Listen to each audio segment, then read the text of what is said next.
Welcome everyone to NEC Now. I am here with Darnell Edge from Fairleigh Dickinson University, men's basketball alum, two-time all-conference. We'll get into all your accolades as we talk today. Thanks for joining us, Darnell.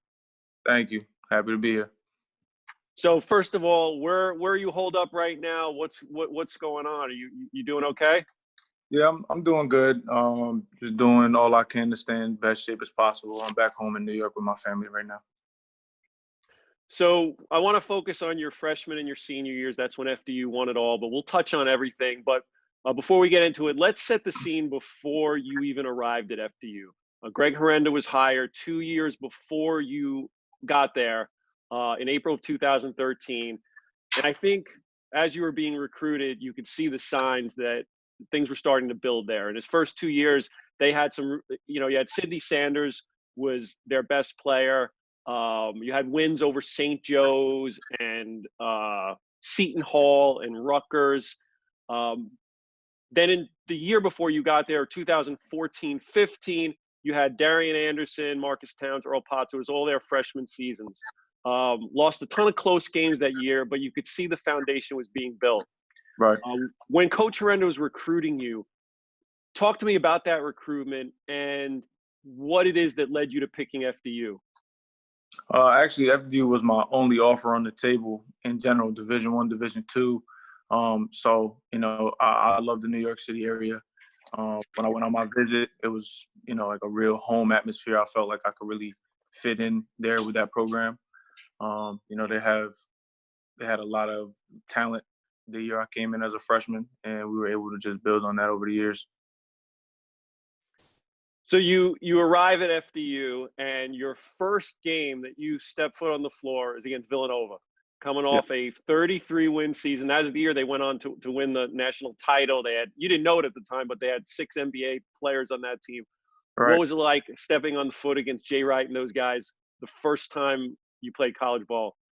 Oh, it was great. It was definitely a surreal feeling because you watch those teams growing up all your life. You look up to those programs. So to be able to step on a college floor and that be my first game and then them end up winning the whole thing, that was definitely a great moment. And it was definitely a challenge for myself. Right when you start, you're getting minutes off the bench. Your team had some exciting non-conference wins over Lafayette, Towson. You played Rutgers really well that freshman year, if you remember back. Then comes NEC play. You get off to a great start. I think you were 8-3 to start. Had some great wins over LIU, some high-scoring games. Darian Anderson loved to torture that team for whatever reason. He always brought it against LIU. Hit the game winner in one of those games that year. He dropped 32 points. He really cooked them. Talk to me about Darian as a player and as a teammate. Darian was such a competitor. He always wanted to win. He did whatever it took to win. And he was our leader them first couple of years. So, everybody looked at him with the ball in his hands, and he made a lot of great plays for us. He's just a good player overall, and he was a good teammate for all of us, a good teacher for the young guys.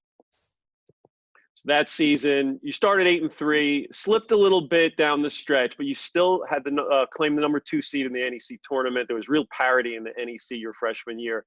The coach was starting 4 sophomores and Mike, who was a freshman that year. So it was the first time for all those players competing in the NEC tournament. Were there some jitters going in? What were the practices like heading into your freshman season, postseason? Just very, very focused. Everybody was locked in on the film, scouting report. We knew what we were coming out there to do.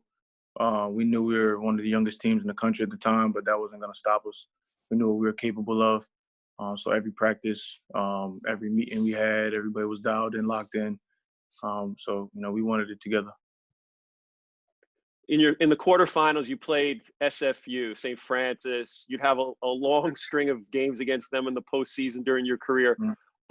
Darian and Earl hit big threes, and you hold them to 1 point over the last 4 minutes of the game. You win by 2. First postseason win. You have any memories from that game? Just the excitement of the crowd. The locker room after the win.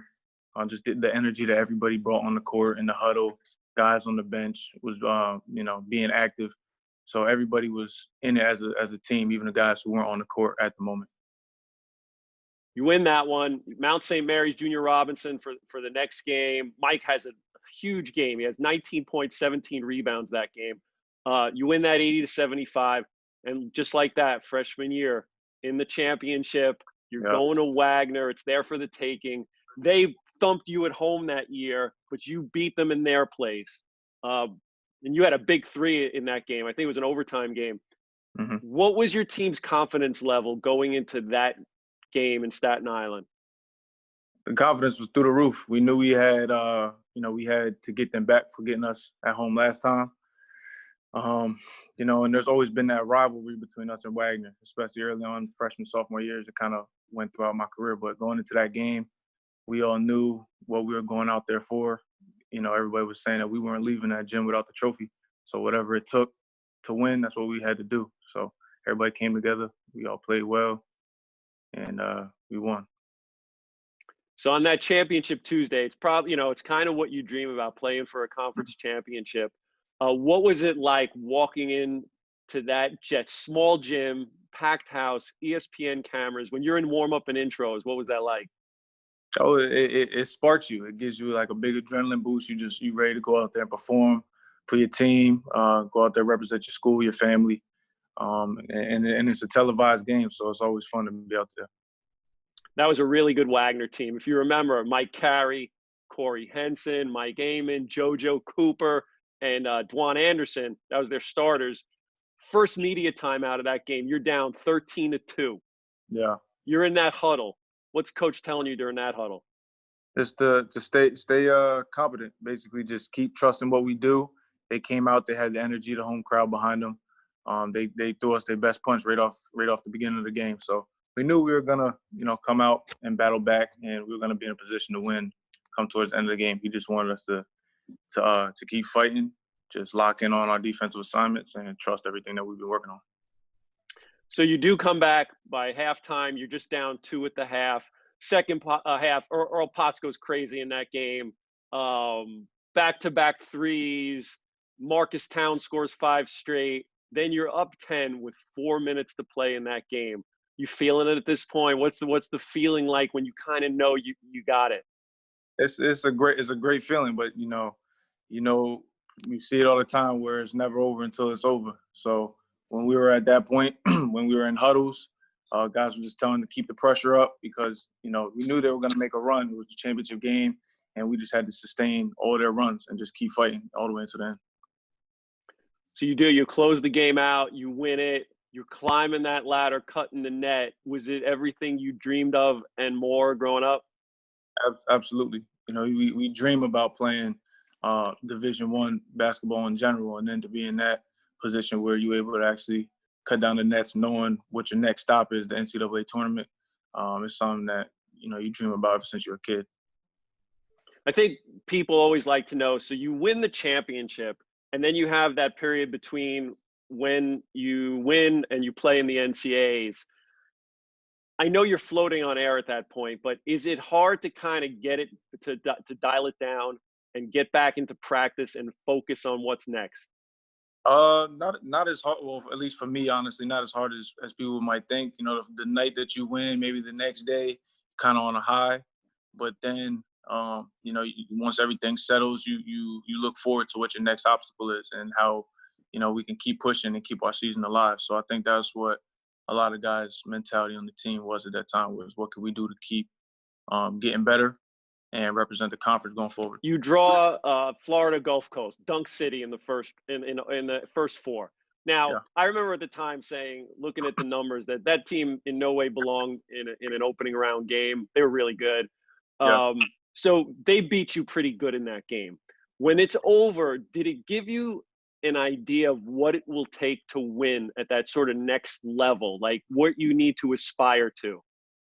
Definitely playing that game. Like you said, we got beat pretty bad in that game, but that definitely opened our eyes to what type of competition is out there in the tournament. So our goal was to always get back and prepare a little bit better, just get better every single year, and we'll be in a position to compete the next time we got there. If you look back on your freshman season, you were a contributor. You had a couple of big games in there. You averaged about a little over 4 points a game. I know you always want to be a bigger contributor. You want to do more. You feel that you're confident in your skills. What did you do in the off season that year to improve yourself for your sophomore season? Just staying in the gym, extra film sessions with the coaches, extra time in the weight room. I lived in the gym. I would go in there, be in there, one of the first in there before practice. After practice, I would always come back, get shots up. Like I said, watch film, just do all the little necessary things to set myself apart and just grow as much as I could. You come into your sophomore season, and again, it's kind of a strange season. You start the year 8-1 in NEC play, but then you go 1-8 in the second half. The season ends in a 2-point loss. I think Darian had a 3 rim out at the buzzer at Wagner in the quarterfinals. What were your thoughts on that season? Did you feel there were some missed opportunities? What do you think kind of led to the slide in the second half? There might have been a couple missed opportunities, but I think it's hard to really say. I mean, we started, like you said, we started off right. We started off 8-1, and then I think we finished 9-9. So we just went through a little bit of a slump. Guys started missing shots, and we just weren't able to overcome the hole that we dug ourselves into. I mean, the season was it was a rough way to end that year. That was a rough one. But, we used that going forward to build on. We knew coming into the junior year that we had to pick it up from the way we ended off my sophomore year and just be better. Sometimes as a player, little tangent, but they say that there was one of our coaches once said during a season or during a game, sometimes when the engine shuts off, it's hard to turn it back on again. Do you find that sometimes when maybe a few losses that you hit a make or break point where either you turn it around or the season kind of goes down a bit? Right. For us, I mean, there was always times where we would go on like a little winning streak and then we might lose a couple in a row, but like the coaching staff, the players, we were always also positive about it going forward. We were like, we're going to turn it around.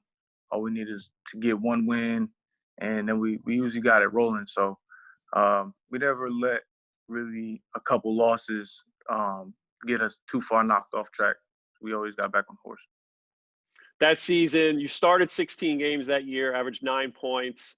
You scored in double digits in 9 of your last 12 games. Were you satisfied with your progression on the court? Yeah, I was satisfied with my performance and how I was able to grow as a player and contribute more to the team as that year went on. Now you head into your junior season. You add Jaleel and Elijah to the mix. Unfortunately, Darian he's riddled with injuries all year. Only played 15 games. Wasn't himself. How hard was it for him in his senior year? Oh, it was hard for him. Me and him talked about it all the time. He just wanted to be out there. He wanted to go out the right way and try to go out with another championship. So I know that was definitely difficult for him, but also to have a good player like Jaleel who was able to step up and contribute with Darian being out helped us out a lot. That season, FDU got hot down the stretch that year. Finished 9-9. You were the 6th seed. You opened NECs at SFU. This was a crazy game. Back and forth. You wind up winning 84-75. So you head into the semis at LIU. Now, as we said before, like LIU and FDU are incapable of having a bad game against each other. They're always super exciting. Whether you win or lose these games, they're great games.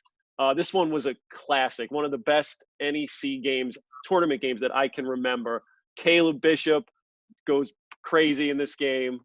22 rebounds, 19 points. You had 22 in this game. Mike had a big game. LIU makes a big comeback, but Agosto hits 2 free throws with a few seconds left. I know this one hurt. I know this one probably still stinging you by looking at your face right now. When a season ends this way, how long does it take for you to sort of decompress and shift focus for your team that is coming back to your senior year and or the next season? Yeah, that one hurt a lot. That one stung the whole team. probably for a couple weeks, at least after the season was over, and then once it was time for, our spring session to get back in shape after a couple weeks off and start focus on our gears towards the next season coming forward, that's when things started to change. And we were like, all right, that's behind us.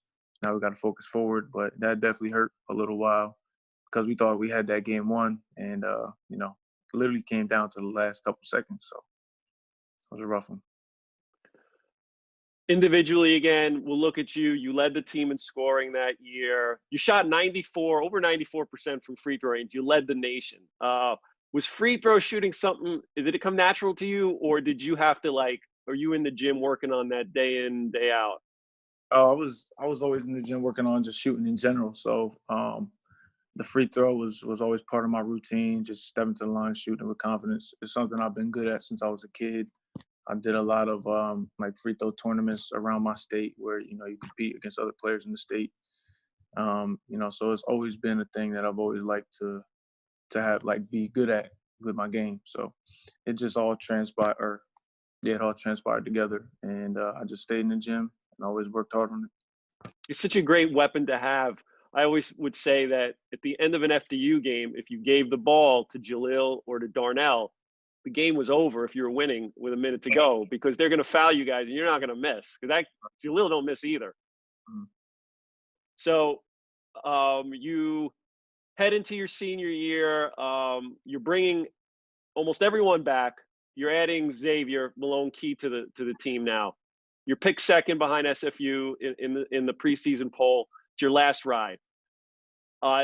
Was the sense with the way your junior season ended in that tough way, was there the unfinished business sort of quality to your preseason? What was Coach preaching at that time? Well, to the team, it was, just we had to get into the playoffs first. He wanted to always take things one step at a time. For, the upperclassmen, we knew, especially me and Mike, we knew what it took to get to the tournament in the first round, or when we came in as freshmen. And, everybody wanted to go out the way we came in. So, we just had to be leaders and show the guys going forward what it took to be, at the top.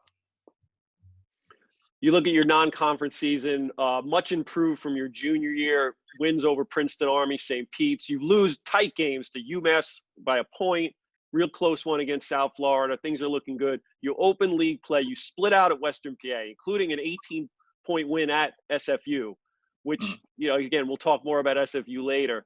Then it's 3 losses in a row, including that, if you remember that double overtime game against Central, you tied it at the buzzer on a 3-pointer to send it to overtime. You're 1-4 in your senior year. We've talked about it before. You have the highs and lows and you go on runs as teams. Was it just business as usual at that point for you guys?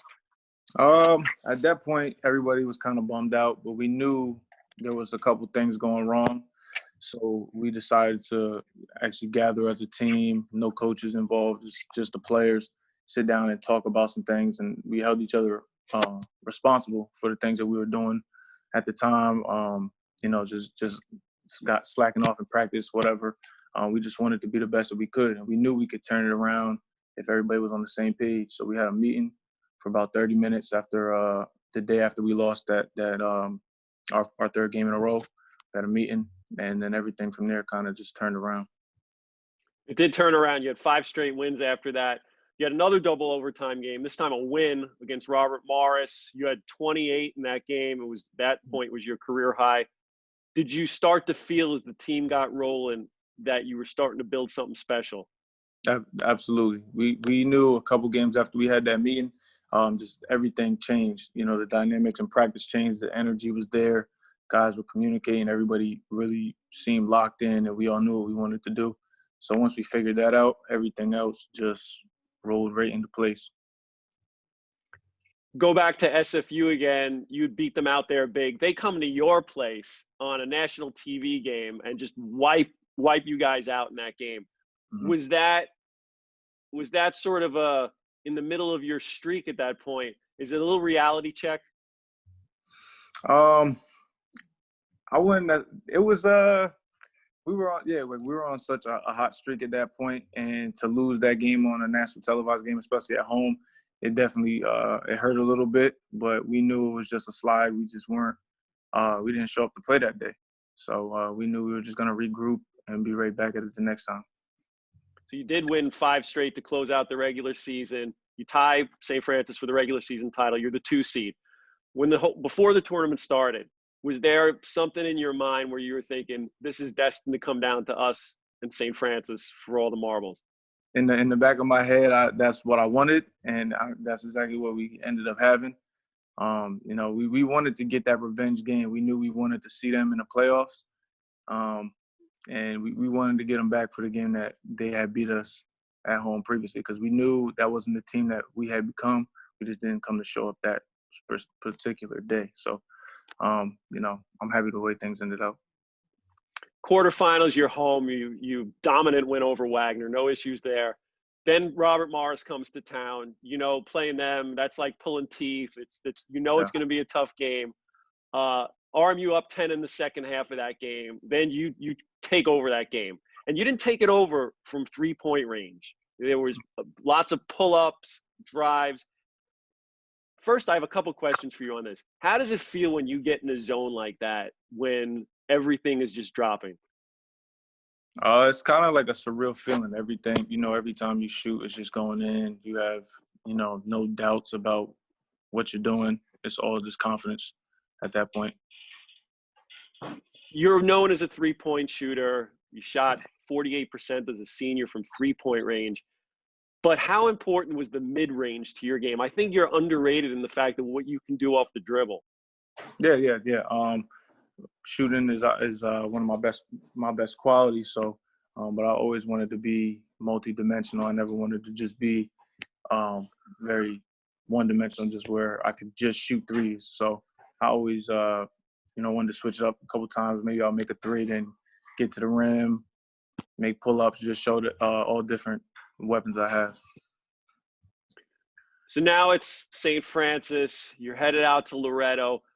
For Mike, playing against Keith Braxton, who was the player of the year, his cousin, what was that like for him every time they played, especially going in a championship situation like you were faced with? It was a lot of love there, but it was obviously really competitive, because nobody likes to lose. So in that situation, they, you know, both of their families is always there, and everybody's both of their families is there, but we're just all competing, and you know, it's fun. It's fun to see them go at it. Thank you. You played in that atmosphere as a freshman in a championship game on the road. Now you're in a packed Stokes Center. The game starts, and at that first media timeout, down 11-2. I was at the game. I didn't see panic in your guys' eyes. What was Coach Herenda telling you at that first timeout? Same thing he told us in the championship game at Wagner my freshman year. Just trust what we've been doing.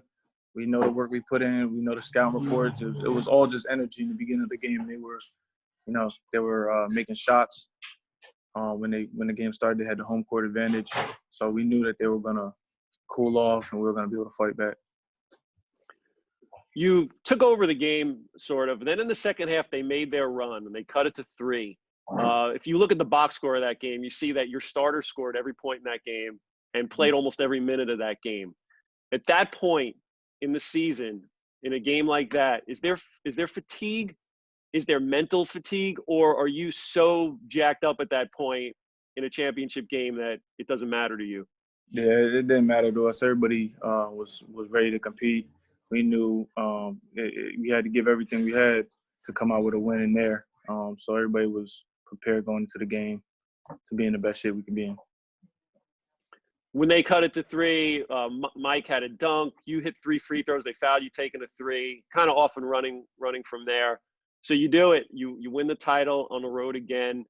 I would imagine it's everyone's dream to bookend their careers with championships, freshmen and seniors. How sweet was this one compared to the first one? Oh, it was good because, you know, being able to go out with two titles in 4 years was a great accomplishment, and then to do it with this group of guys was really fun, and to show that, you know, we can do it. with a different group, and just continue to build the program was great. To tournament MVP, 21 points. How did it feel when you were presented that tournament MVP plaque? Oh, it was a great feeling. It just shows all the hard work that I had put in, all the trust that the coaches and my teammates had in me, and all I could think was God for that.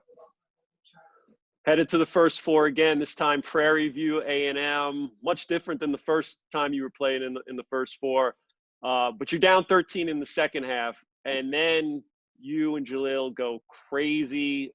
Major comeback. You finished the game 7 for 9 from 3-point range, career high 33 points.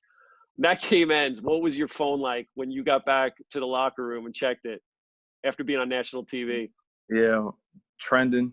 We were trending on Twitter. I think I had like 600-700 followers on Instagram. My phone, I had like 200 and something text messages as soon as I got back to the locker room. So my phone actually really wasn't working right. It was glitching the whole night all the way to Salt Lake City. So that was one of the best nights I could say in my basketball career. How about those locker room celebrations with Coach after the games and having the cameras in there to document it? What are those like? Oh, that's all fun. That's everybody celebrating all the hard work and everything we overcome, the ups and downs throughout the year, to see everything that we had planned, come true. That's what that all was. That's all just happiness. Jalil was amazing in that game. I want to talk about him for a second. He's maybe I don't even know if he's 6 feet tall, but that guy's a monster out there. He's a great player. What was it like having him as your point guard? It's great. Jalil's a good player. He knows how to get his teammates involved. He's got a great IQ, and he's a good guy. You know what I mean? So everybody likes to play with good people. So having him in the backcourt with me was a lot of fun. We both fed off each other's energy all the time. So it's off to Utah to play the Zags. Gonzaga, obviously, one of the top few teams in the nation. What was the experience like between when you won the game against Prairie View and you tipped off against Gonzaga? The experience, it was just a lot of hype around the team going forward. It was a lot of excitement to be on the stage against the number 1 seed. And we went into the game being very open-minded about, what was possible. We didn't go in there automatically counting ourselves out because we had seen what happened with a 1 seed and a 16 seed the year before. We went in there confident, and we just wanted to play our game and show what we could do. So your career ends that night against a tremendous Gonzaga team. Nothing to be ashamed about there. But let's look at your senior year. You're named first team All-NEC. You led the league in 3-point shooting, as we said, 1,400 career points. And this all came after scoring 4 points a game as a freshman. What advice would you give to young players who may not achieve their goals right off the bat? To just stick with it. I mean, at the end of the day, just control what you can control, get in the gym, put in the work, and, everything will be destined to happen the way it's supposed to. But, you just have to do your part, get better every single day, and show the coaches and other players how committed you are to the team. How satisfying was it to be a part of – this will go down as one of the golden eras in FDU basketball. How satisfying was that you were a part of it and an integral part of it as well? It's definitely satisfying being a part of something, so big and so many memories that, everybody at FDU and the team will hold on to forever. So it's great to be a part of the school history and to leave a legacy behind where, other guys can look up to and hopefully continue to build the program. Is there one particular moment of your career that when you look back on that always makes you smile? Oof. Whether it was on or off the court, was there something that maybe we don't know about that you think about from time to time? It was probably the walk back to the locker room after the Prairie View win and going in that locker room. It was so much, excitement because now we know we won a tournament game, accomplished school history. We know we're going to play a 1 seed. So at that point, it was excitement, cameras all over the place. The coaches was happy, teammates was happy. That's the one thing that probably sticks out in my head. What is it about Coach Herenda that that is built that has enabled him to build a winning culture, keep his teams at or near the top of the NEC year in and year out? He's a demanding guy. You know, he doesn't expect anything less than greatness from all his players, and you know, he pushes us every day. Every day, he doesn't let up on us. It's just, you know, we feed off of we fed off of his energy. He brought a lot of fire to us. Yeah, he was a good guy to play for. FDU does so much in the community, working with Boys and Girls Club. And what did that mean to you through your 4 years being involved with that? It meant a lot, especially Boys and Girls Club, because I grew up going to a Boys and Girls Club in my area ever since I was a little kid all the way until I went to college. So to be able to give back was something that has always interested me, especially in the Boys and Girls Club. Finally, what does being a Knight mean to you? Being a Knight, being like a close-knit family. FDU is always, it's a smaller school, but everybody knows each other. Everybody's so supportive of each other. So, you know, we go by the slogan being united. So that's probably the most thing I think about being a Knight, is being family with the guys who, you know, were with me through my experience. Everybody who helped me through my ups and downs, just being a part of that family together. I almost forgot. So after your senior year, you go play in the summer league, NBA summer league for the Jazz. What was that like? That was a great experience. That was, you know, that's an unforgettable moment. Just that just shows all the hard work that I had put in. Got some notice and attention by the highest level. So that was just an opportunity for me to showcase what I can do on the highest stage. So I was really happy with that. I know afterwards you went to Europe. What's the status of your pro career? What are you thinking about in the future, on and off the court? Yeah, I started off the year in Poland, ended up leaving there, and then I was just out in Albania to finish out the season before I got called back for the whole COVID thing. So going forward, they were talking about the team in Albania might be able to pick up the rest of the season sometime in the summer. So if that happens, I'll probably go back out there and finish the season out with them and just continue to play as long as I can, give back, run my own basketball camps in my area where I'm from, and inspire the youth. And what was your major in college? I was a sports administration major. So after you're done playing basketball, do you have any ideas of what you'd want to do? I've always been interested in, you know, coaching, maybe personal training, player development, something along those lines. I even thought about agency. I have a lot of ideas, even, you know, opening my own brand maybe and running basketball camps and clinics and stuff like that. So something that's still in the works. Well, there you have it. First, Darnell, I love taking this walk down memory lane with you. It was an honor to watch you play through your 4 years. You were a terrific representative for both FDU and NEC hoops. I wish you nothing but the best in the future. I hope you and your family are safe, and I hope to get to talk to you again soon. Thanks, All right. Darnell. I appreciate it. Thank you. All right. This is Ron Radner, and this was NEC Now with FDU's Darnell Edge.